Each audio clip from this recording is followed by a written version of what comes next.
I sure wish I knew these key factors about bass behavior when I started fishing. Number one is this idea between reaction and ambush predators. We hear the term ambush all the time in the bass fishing world, and I like to think of it more as reaction type predators.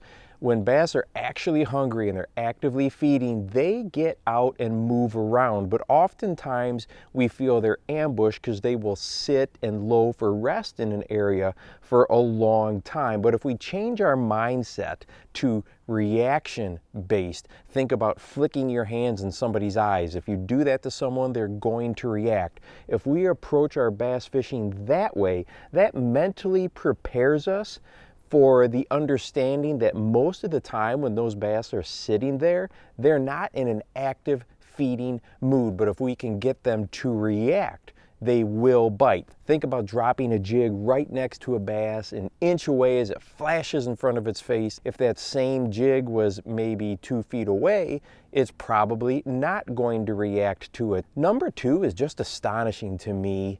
But scientists have seen again and again and again that bass will attack and eat prey up to 50% of their body length.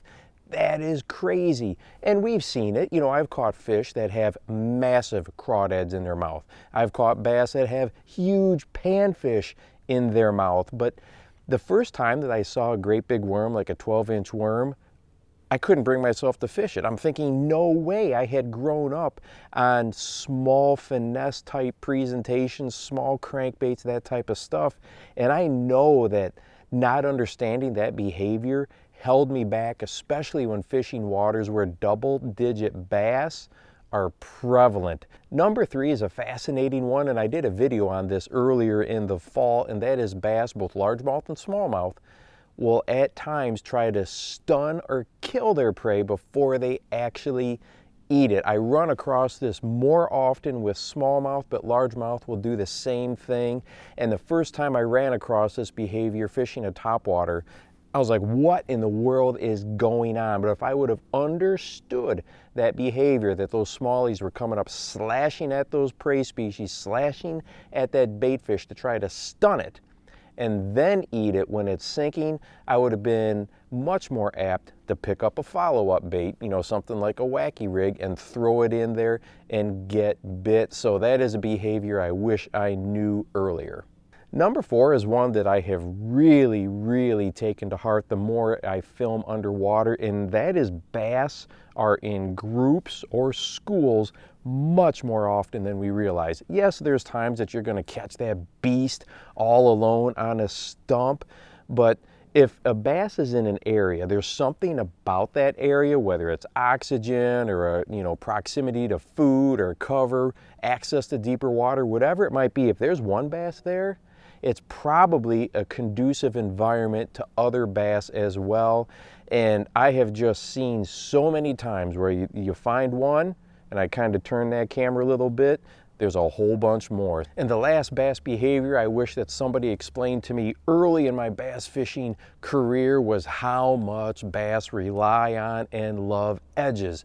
If you look at nature, okay, and you look at wildlife in nature, whether it's terrestrial or aquatic, nature, animals, creatures love to use edges. Bass are no different. And that edge can be created from a hard structure like a ledge, a creek channel. It can be a weed edge, inside, outside, the edge on a dock. It can be edges created by shadows, okay? The shadows that trees are casting into the water. And wherever you can find those edges, and where as many of those edges intersect, you have put yourself probably in a pretty good spot to start to locate fish.